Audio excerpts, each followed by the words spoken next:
నమస్తే. మనము భగవద్గీతని ప్రస్తుత పరిస్థితుల్లో అంటే ఎలా అర్థం చేసుకోవాలి అని మనం మాట్లాడుకుంటున్నాము. ఏంటి నిజంగా భగవద్గీత చెప్పింది? భగవద్గీత అంటే మన వేదాలు 4 ఏంటి ఋగ్వేదం, యజుర్వేదం, సామవేదం, అథర్వణ వేదం, తర్వాత వేదాంగాలు, ఉపవేదాలు, ఎండ్ పోర్షన్ వచ్చి ఉపనిషత్తులు. ఉపనిషత్తులు అంటే ఏంటి? ప్రతి వేదానికి అడుగు పోర్షన్ వచ్చి ఉపనిషత్తులు. ఆ ఉపనిషత్తుల్లో ఒక్కొక్క ఉపనిషత్తులో ఒక్కొక్క మహావాక్యం రాయడం, మహావాక్యాన్ని గురించి భాష్యాలు రాయడం జరిగింది. ఏంటి? 4 వేదాలు ఋగ్వేదం, యజుర్వేదం, సామవేదం, అధర్వణ వేదం.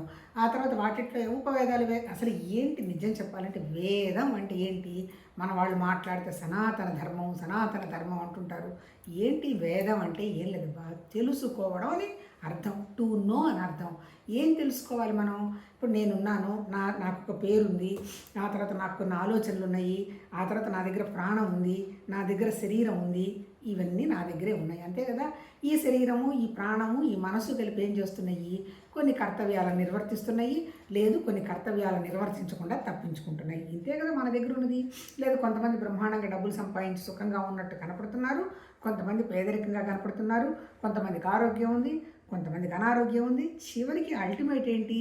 నువ్వు ఇక్కడ ఎన్ని వేషాలు వేసినా, ఎంత సంపాదించినా, ఎంత పేరు ప్రతిష్టలు చేసుకున్నా, జననం, తర్వాత ఆరోగ్యం, అనారోగ్యం, చివరికి మరణం. ఇదేగా మన స్టోరీ. ఇంకేమన్నా కొత్త స్టోరీలు ఉన్నాయా? కాకపోతే ఏంటి, కొంతమంది వండర్ఫుల్గా ఉన్నట్టు కనపడతారు, కొంతమంది బాధల్లో ఉన్నట్టు కనపడతారు, కొంతమంది కేర్నాటుగా ఉన్నట్టు కనపడతారు. ఇంతకంటే ఏం లేదు కదా. ఇప్పుడు వేదం ఏం చెప్పింది? ఇప్పుడు నీ శరీరము, నీ ప్రాణము, నీ మనసు, నీ కర్తవ్యం, నీ నామ రూప ఇవన్నీ ఉన్నాయి కదా, వీటిని నువ్వు ఎలా నిర్వర్తించి చివరికి ఏంటి, అసలు మరణం అనేటువంటి విషయం లేకుండా ఎలా పోవాలి అనేటువంటి విషయంగా నువ్వు ఏం పనులు చెయ్యాలి అని చెప్పింది వేదం. అంటే వేదం చెప్పింది యాక్షన్ గురించి చెప్పింది. యాక్షన్ అంటే ఏంటి? మనం చేసే పని, దాన్నే కర్మ అంటారు. అంటే ఏంటి? మనం పుట్టినప్పటి నుంచి కర్మ జరుగుతూనే ఉంది కదా. పుట్టినప్పటి నుంచి మనం ఏం చేస్తున్నాము? పుడుతూనే ఏడిచాము, భయం వేసింది, తర్వాత ఆకలేసింది, ఆహారం తీసుకున్నాము. ఈ భయము, కోరిక మనం చివరికి మన శరీరాన్ని వదిలేంత వరకు ఈ రెండు మనని పట్టుకొనే ఉంటున్నాయి. కాకపోతే ఏంటి? ప్రయారిటీస్ మారుతున్నాయి. చిన్నప్పుడు ఏదో ఆడుకుంటే ఒక వస్తువు కొనిస్తే సంతోషపడితే, కాస్త యంగ్ ఏజ్లో ఎవరైనా గర్ల్ ఫ్రెండో బాయ్ ఫ్రెండో కనపడితే సంతోషపడితే, ఓల్డ్ ఏజ్లో కాస్త ఏదో డాక్టర్ దగ్గరికి పోవడమో, మందులు వేసుకోవడం, నేను బ్రహ్మాండమైన ఆరోగ్యంగా ఉన్నానని అనుకోవడం, సంతోషపడుతున్నాం. అంటే ఏంటి? అల్టిమేట్ ఏంటి? ఈ జన్మ పరంపరలో, ఈ నడుస్తున్న క్రమంలో ఇవన్నీ కూడా ఏంటి? మారుతూ మనకు కనపడుతున్నాయి. ఇప్పుడు ఈ మారుతూ కనపడుతున్నప్పుడు చివరికి అల్టిమేట్ ఏంటి? అల్టిమేట్ ఎవరికైనా ఏంటి? డెత్ అనేది సర్టన్. ఆ భయం అందరికీ ఉంటూనే ఉంటుంది. అంటే ఏంటి? ఈ భయము, కోరిక పెరుగుతూ పోతున్న క్రమంలో మనం ఇన్సెక్యూర్డ్గా ఉంటాము, టెన్షన్గా ఉంటాము, కోపంగా ఉంటాము, అనారోగ్యం వస్తుంది. ఈ నెగటివ్ లక్షణాలన్నీ వస్తాయి. ఇప్పుడు వేదం ఏం చెప్పింది? నిన్ను నువ్వు సక్రమంగా కనుక నువ్వు మేనేజ్ చేసుకుంటే అనారోగ్యం రాదు, తర్వాత డెత్ వస్తుంది. వచ్చినా నువ్వేం ఫీల్ అవ్వు. ఎందుకు ఫీల్ అవ్వు? డెత్ ఎక్కడొస్తుంది? నీ శరీరానికి వస్తుంది. శరీరం అంటే ఎవరు? జస్ట్ ప్రకృతి అనేటువంటి పాయింట్ మీద మన్ని 100% ఆ మహారుషులు ఆ భగవతత్వంతో దగ్గరగా ఉండి దర్శించి, అంటే పరమాత్మతత్వం, దానికే నామరూపాలు లేవు కదా దర్శించడానికి, వాళ్ళు శుభ్రంగా గ్రహించి అర్థం చేసుకొని మనం ఎలా జీవించాలి అనేటువంటి నిజంగా చెప్పింది. మన సనాతన ధర్మం అంతా చెప్పింది మన జీవన విధానం. ఎందుకు? వాళ్ళకు అందింది ఏంటి? నిరాకారమైనటువంటి భగవతత్వ శక్తి ఒకటి ఉండడం అనేది ఉంది, కానీ అది ఎవరికీ కనపడదు. ఎందుకు? దానికి రూపం లేదు, నామం లేదు, కదలదు, మెదలలేనప్పుడు కనపడే క్వశ్చన్ లేదు. కాకపోతే దాంట్లో నుంచే మన కంటికి కనపడుతున్నటువంటి ప్రకృతి అంతా వ్యక్తమైంది. ప్రతి చోట ఉన్నది ప్రకృతే. ఒకటి పరమాత్మతత్వం అయితే 199 ప్రకృతి అని చెప్తూ ఏంటి? ఆ ప్రకృతిలో ప్రకృతి అంటే ఏంటి? మారుతూ ఉండేది కాబట్టి దాని పేరు మాయ అన్నారు. అంటే ఏంటి? మళ్ళీ లేనిది ఉన్నట్టు, ఉన్నది లేనట్టు కనపడుతుంది కాబట్టి దాన్ని మాయా అన్నారు. తర్వాత ఇంకోటి ఏంటి? మెజర్ చేయొచ్చు కాబట్టి మాయా అన్నారు. మెజర్ అంటే ఏంటి? నేను ఇప్పుడు 60 ఏళ్ళ నాడు పుట్టాను, ఇంకో 10 ఏళ్ళు, 15 ఏళ్ళు, 20 ఏళ్ళ లోపల మనకేం తెలియదు. అంటే ఏంటి?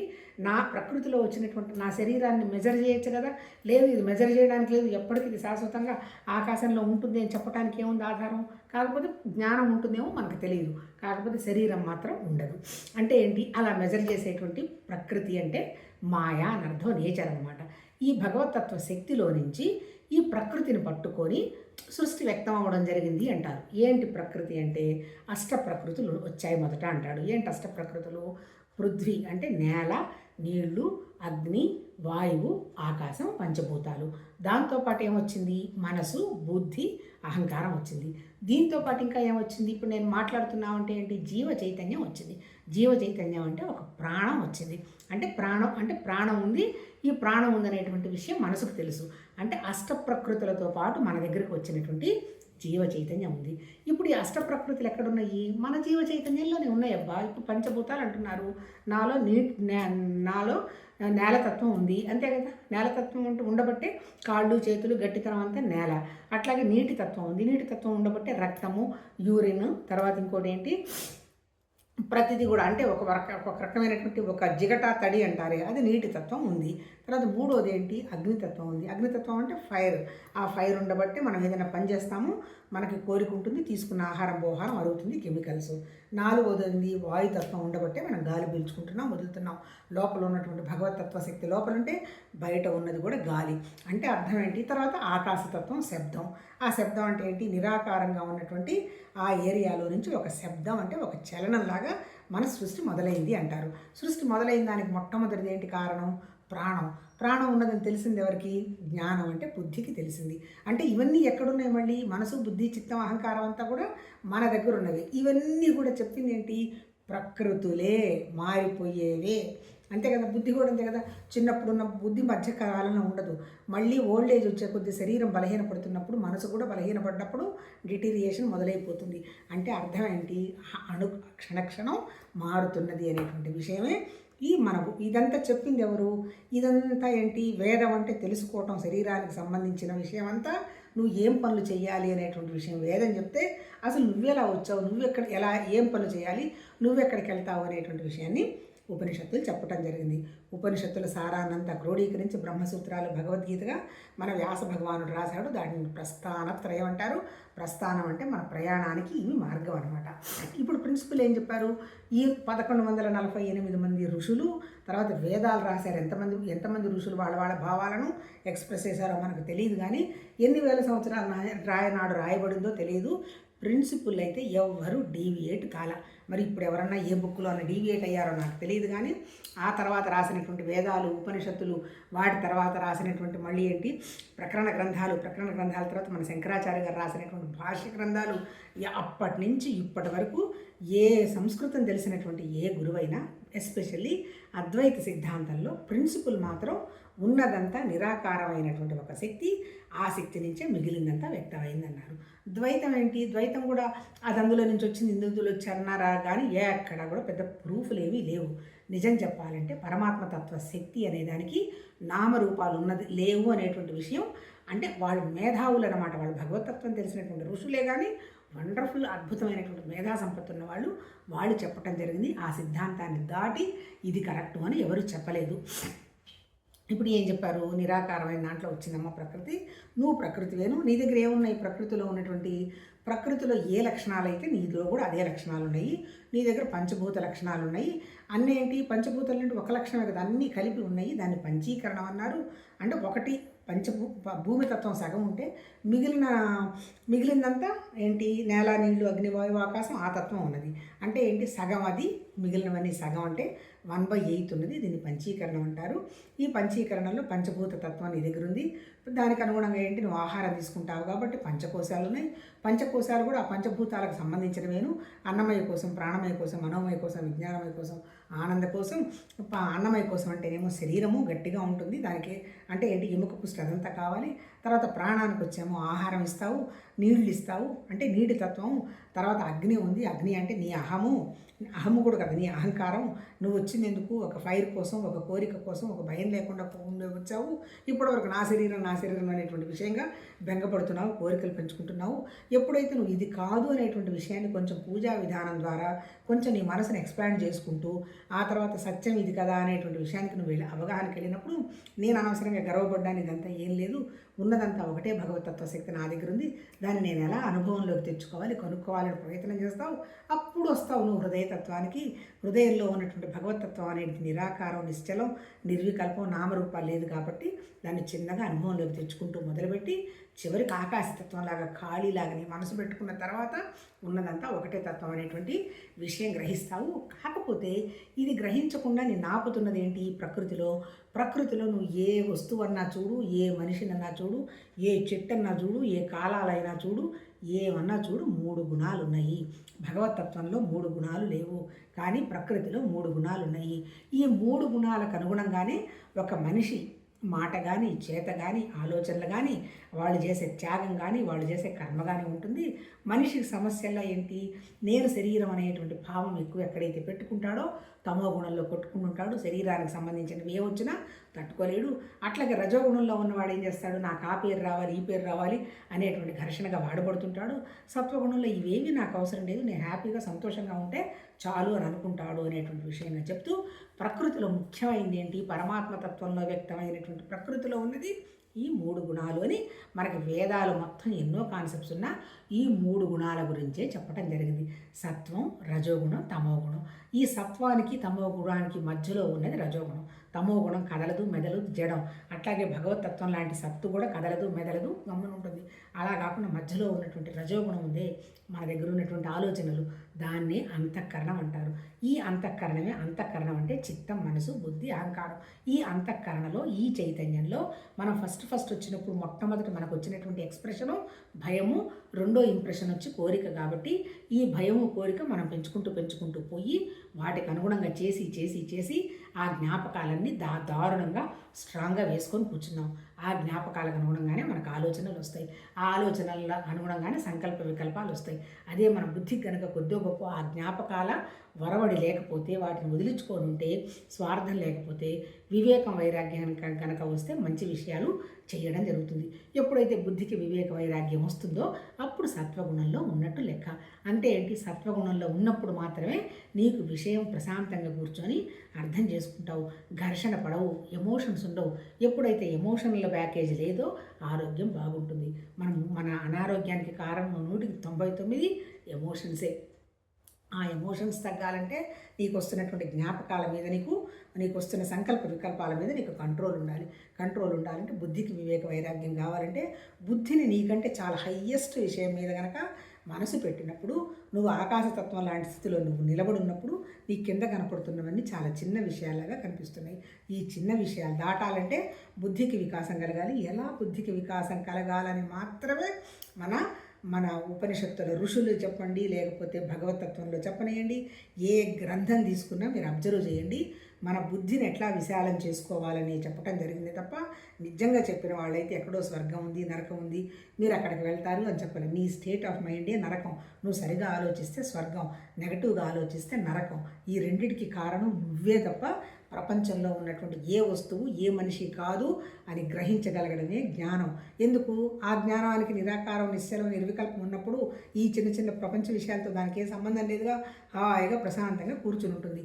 ఏదైనా పని జరగాల్సి వస్తుంది, ఓ భగవంతుడి పని జరుగుతుంది, నాకే సంబంధం లేదు, ఓకే క్యారీ ఆన్ చేసుకుంటూ పోతుంది. దానికి వచ్చేటువంటి ఫలానికి, నష్టానికి దానికి ఏమీ సంబంధం లేదు.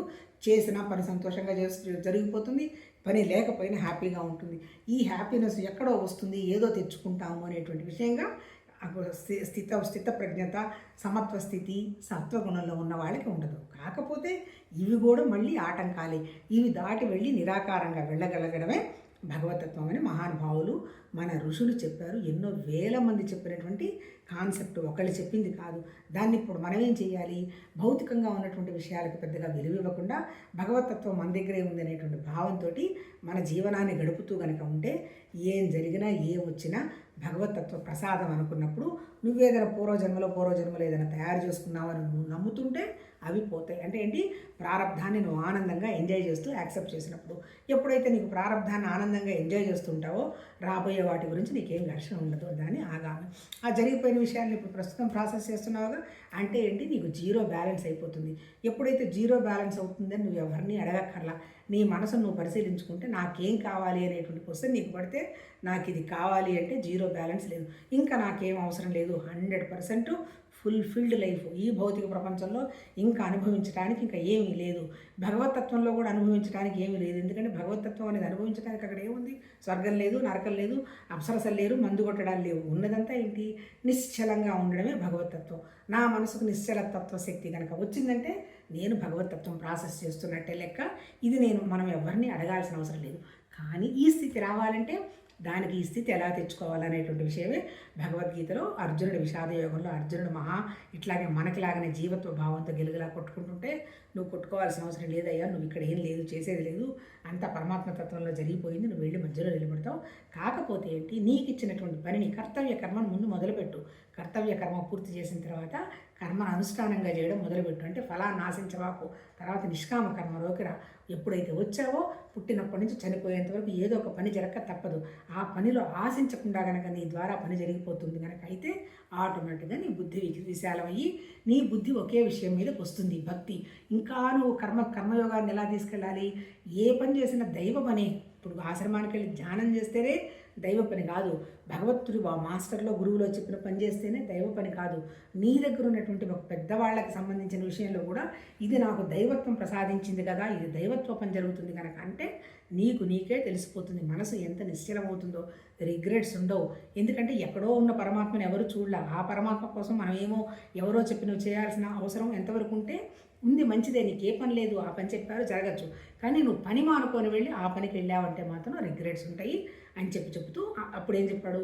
అనన్య భక్తితోటి నువ్వు మాట్లాడినా, కూర్చున్నా, తింటున్నా ఉన్నదంతా ఆ ఒక తత్వం తప్ప ఇంకొకటి లేదని కనుక నువ్వు ఉన్నావంటే ఆటోమేటిక్గా నీ ఇంద్రియాలన్నీ కూడా చిన్నగా లోపలికి వస్తూ నీ మనసు బ్యాలెన్స్ అయిపోతుంది, సమత్వ స్థితికి వస్తుంది.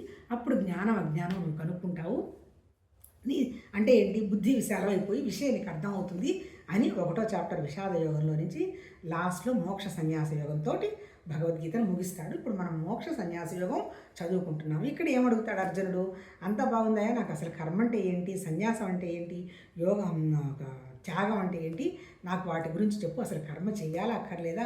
అసలు ఇంకా కోరికే లేకపోతే అసలు ఎందుకు కర్మ చేయాలి? ఆ తర్వాత ఇంకోటి నువ్వేం చెప్పావు? శాస్త్రం ప్రకారం కనుక నువ్వు చేసుకుంటూ పోతే నీ మనసులో మరకలేం లేదన్నావు. మరి నాకు శాస్త్రం ఎదిరైపోతే నేనేం చెయ్యాలి అని అడుగుతాడు. దానికి మళ్ళీ ఇక్కడ చెప్పింది కూడా ఏంటి? ఎక్స్క్యూజ్ మీ, నువ్వు ఏ చాప్టర్లో తీసుకున్నా, కర్మ తీసుకున్నా, భక్తి తీసుకున్నా, యోగం తీసుకున్నా, జ్ఞానం తీసుకున్నా, ఈ మన దగ్గర ఉన్నటువంటి 3 ప్రకృతులు, 3 గుణాలు, 3 స్వభావం గురించే డిస్కషన్ అవుతుంది. కొంతమంది ఏమంటారయ్యా అసలు కర్మను వదిలిపెట్టేయమంటారు. కొంతమంది ఏమంటారంటే కర్మను వదిలిపెట్టద్దు, కర్మ చేసినటువంటి ఫలాన్ని వదిలేసేయమంటారు. ఇప్పుడు నీకు త్యాగంలో కూడా మళ్ళీ 3 రకాల త్యాగాలు ఉన్నాయి. ఏమిటి? సత్వగుణ త్యాగం, రజోగుణ త్యాగం, తమోగుణ త్యాగం. ఈ 3 త్యాగాలు ఎలా ఉంటాయి? సత్వగుణ త్యాగం ఎలా ఉంటుంది? ఏమి ఆశించకుండా భగవతత్వం జరుగుతుంది అనేటువంటి భావనలో ఉంటుంది. తను త్యాగం చేశాను అనేటువంటి విషయం కూడా పట్టించుకోదు. ఎందుకంటే ఇది ఒక పరమాత్మతత్వంలో పరికరం, తనకి భగవతత్వానికి తేడా లేదు అనేటువంటి విషయం జ్ఞానస్థితిలో వస్తుంది. జ్ఞానికి నాకు తేడా లేదని కూడా భగవాన్ చెప్పున్నాడు. అలాంటి స్థితిలో చేసేది సత్వగుణ త్యాగం. రజోగుణ త్యాగం వల్ల నాకేం పేరు వస్తుంది, నాకేం లాభం వస్తుందని చేసేది రజోగుణ త్యాగం. తమోగుణ జ్ఞానానికి అసలు తెలివితేటలు ఉండవు. ఆ త్యాగం వల్ల ఏం జరుగుతుంది అనేటువంటి ఆలోచనలు కూడా ఉండవు. వాటి వల్ల జరిగేదంతా నెగటివ్ జరుగుతుంది అని చెప్తూ అవన్నీ మనం చాలా వరకు ఎక్స్ప్లెయిన్ చేసుకున్నాము. కాకపోతే చాలా రోజులైంది బుక్ కూడా చదవకుండా చెప్పేసుకుంటున్నాము. ఈరోజు ఏం చేస్తామంటే ఇప్పుడు మనము ఈరోజు ఇక్కడి నుంచి చదువుదాము. ఏది? 29:30 బుద్ధి రాజు. అసలు బుద్ధిలో మళ్ళీ ఇప్పుడేమంటాడు? మళ్ళీ ఇక్కడ బుద్ధుల్లో కూడా 3 రకాల బుద్ధులు ఉన్నాయి. ఏంటి? తమోగుణ బుద్ధి ఉంది, రజోగుణ బుద్ధి ఉంది, సత్వగుణ బుద్ధి ఉంది. ఆ బుద్ధుల గురించి, ఆ బుద్ధులు ఎట్లా త్యాగం చేయాలి అనేటువంటి విషయాన్ని చెప్తాను అని 29 చదువుతున్నాడు. ఇప్పుడు నీవు బుద్ధి ధృతులను కూడా గుణభేదాలను అనుసరించి 3 విధాలుగా విభాగపూర్వకంగా సంపూర్ణంగా నా నుండి వినుము. ఇప్పుడు నీకు ఏం చేస్తున్నావు? 3 రకాల బుద్ధులు ఎలా భేదంగా ఉంటాయి చెప్తాను విను. ధృతి అంటే ఏంటి? మన వాళ్ళు అంటుంటారు కదా, పట్టుదల, ఇంటెన్సిటీ ఆఫ్ ప్రాక్టీస్ అంటుంటారు కదా. అంటే ఏంటి? మన బుద్ధి దృఢంగా ఉంటే ఎలా మన మనసు గట్టిగా ఉంటుంది, ఎలా మనం స్ట్రాంగ్గా అనుకున్నవి చేయగలుగుతాం అనేటువంటి విషయాన్ని నేను చెప్తాను విను అని చెప్తున్నాడు. ప్రవృత్తి మార్గమును, నివృత్తి మార్గమును, కర్తవ్యాన్ని, అకర్తవ్యాన్ని, భయాన్ని, అభయాన్ని, అట్లే బంధాన్ని, మోక్షాన్ని యథార్థంగా తెలుసుకున్న బుద్ధిని సాత్వికమైన బుద్ధి అందరు.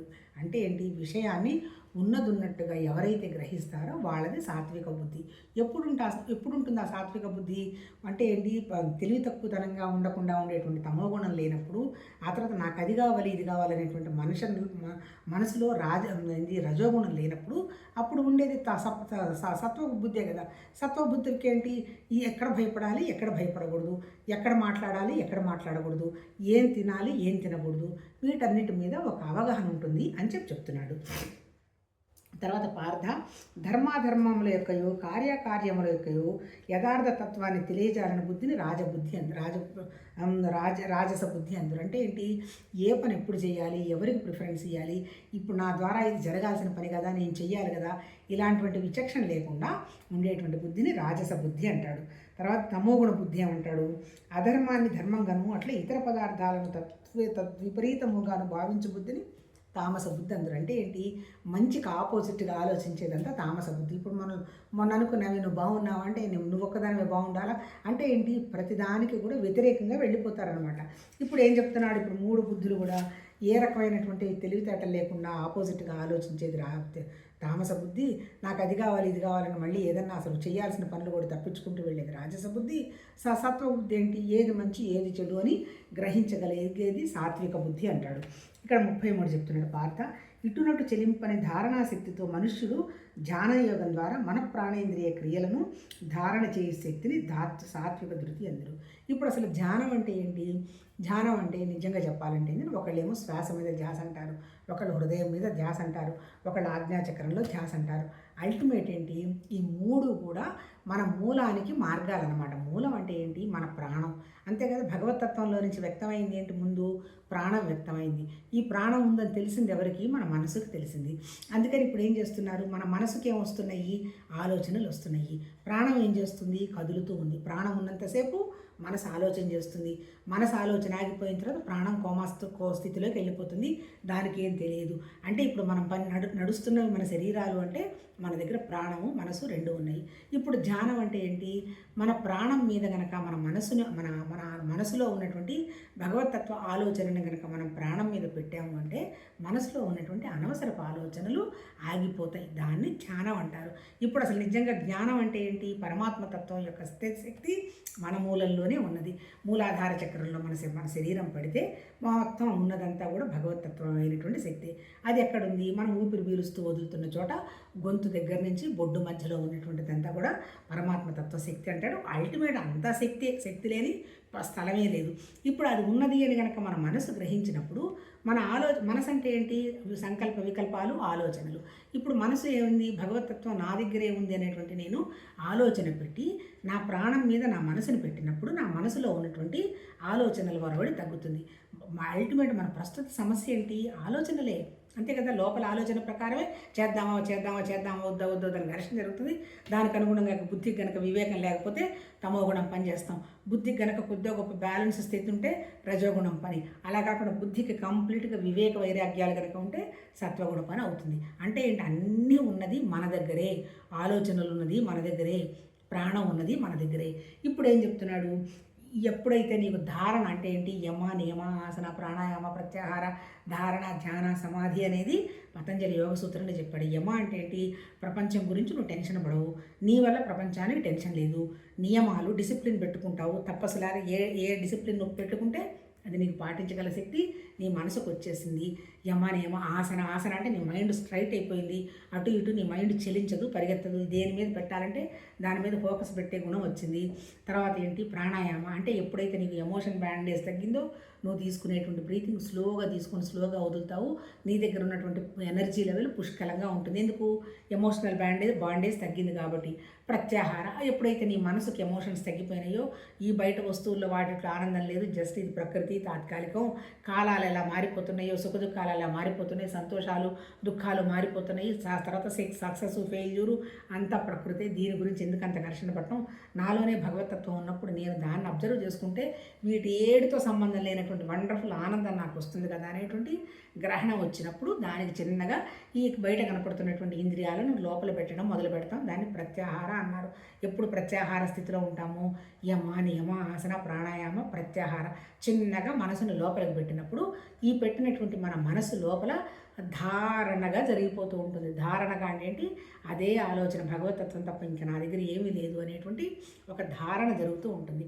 ఆ ధారణ ఎప్పుడైతే వస్తుందో, ధ్యాన అంటే ఏంటంటే ఆ ధారణ అనేటువంటి ఆ ఆలోచన మీద ఏంటి, భగవతత్వం మన దగ్గరే ఉందనేటువంటి ఆలోచన మీద మన ధ్యానం ఉంటుంది. ధ్యానం అంటే ఏంటి, వరసగా అదే ఆలోచన తప్ప ఇంకొకటి లేని నిర్వికల్పమైనటువంటి ఆకాశం ఎట్లా కనపడుతుందో మన మనసులో 24 గంటలు అలాంటి స్థితి మనకు కనపడుతూ ఉంటుంది. అప్పుడు ఏమొస్తుంది, మనకి సమాధి వస్తుంది అంటాడు. సమాధి అంటే ఏంటి, మనం సమత్వ స్థితిలో ఉంటాం. ఈ ప్రపంచం ఎవరు సృష్టించారు, భగవతత్వంలో నుంచే ప్రపంచం వచ్చింది. ఈ జీవుని ఎవరు సృష్టించారు, భగవతత్వంలో నుంచే ఈ జీవత్వం వచ్చింది. లోపల ఉన్నటువంటి ఈశ్వరతత్వ జ్ఞానం ఎక్కడి నుంచి వచ్చింది, అది కూడా భగవతత్వంలో నుంచే వచ్చింది. అంటే ఏంటి, లోపల భగవతత్వమే, బయట భగవతత్వం అనేటువంటి భావం మనకి గట్టిపడిన తర్వాత మనకు అది పనిచేస్తున్నప్పుడు సమాధి, ఏం పని చేయనప్పుడు సమాధి స్థితిలో ఉండడానికి మన బుద్ధి మెచ్యూర్ అయిపోతుంది. అంటే ఏంటి, ఇప్పుడు నీకు చెప్పినటువంటి పతంజలి యోగ సూత్రాలు చెప్పింది కూడా ఏంటి, మన బుద్ధి మెచ్యూర్ అవ్వడం. అట్టకి బుద్ధుడు చెప్పింది కూడా ఏంటి, బుద్ధ అంటే ఏంటి, ఒకే విషయం మీద మనసు నిలబడి, ఆయన కూడా చెప్పాడు కదా, అష్టాంగ మార్గాలు అన్నిటికీ మూలం కోరిక లేకపోతే నువ్వు ఆ పని చేద్దామని, ఈ పని లేకపోతే నీ మనసు సమాధి స్థితిలో ఉంటుందని ఆయన చెప్తున్నాడు. ఇంక్లూడింగ్ ఇప్పుడు భగవద్గీతలో చెప్పింది కూడా ఏంటి, నీ ఎప్పుడైతే నువ్వు త్యాగగుణం వచ్చిందో, ఈ చెత్తా చెదారానంతా త్యాగం చేయ మొదలు పెడతావో, నీ మనసు, నీ హార్ట్ ఏమైపోతుంది, జీరో అయిపోతుంది. అప్పుడు ఎలా ఉంటుంది, అప్పుడు ఈ ధారణాశక్తితో ధ్యాన యోగం ద్వారా మన ప్రాణేంద్రియ క్రియలను ధారణ చేసే శక్తిని సాత్విక శక్తి, ధృతి అంటారు. ధృతి అంటే ఏంటి, పట్టుదల. ఎప్పుడైతే ఇవన్నీ మన చేతుల్లోకి వచ్చి మన దగ్గరే భగవతత్వం ఉందనేటువంటి భావం మన మనసు మీద పెట్టినప్పుడు అప్పుడు ఏంటి, సాత్విక ధృతి అంటే ఇది తప్ప ఇంకొకటి ఏమీ లేదు అనేటువంటి ఒక దృఢ నిశ్చయం మనకు వచ్చేస్తుంది. అది ఎప్పుడు సిచ్యుయేషన్స్కి మళ్ళీ మారడం కాదు, మారడం కూడా కొంతవరకు జరుగుతూనే ఉంటుంది. ఎందుకంటే మన దగ్గర ప్రాణం పోయేంత వరకు ఈ 3 గుణాలు ఉన్నాయి. కాకపోతే ఏంటంటే వాటిని మనం క్యారేజ్ బరువులు మోసుకుంటూ ఎన్ఆర్ఐ సూట్ కేసులాగా నెత్తినేసుకోకుండా ఇది సహజమే కదా అని, ఏది చూసినా ఇది సహజమే కదా అని మన మనసు మీద ముద్రలు ఏర్పాటు చేసుకోకుండా కనుక మనం ఉన్నామంటే మన మనసు, మన బుద్ధి తేలిగ్గా ఉంటుంది. మన చిత్తం ఎట్లా ఉంటుంది, చిత్తంలో ఇంకేం జ్ఞాపకాలు లేవు. నీకేదైనా అవసరమైతే ఒక పని తిందాం అనుకున్నావు, అప్పుడు అన్నం తినాలనే విషయం జ్ఞాపకం వస్తుంది, తినడానికి పోతావు. అంటే నువ్వు ఏ పని చేద్దాం అనుకున్నప్పుడు అక్కడ నీకు ఆ జ్ఞాపకం వస్తుంది. అదే దాన్నే ఇంకా చెప్పాలంటే సహస్రార చక్రం అన్నారు.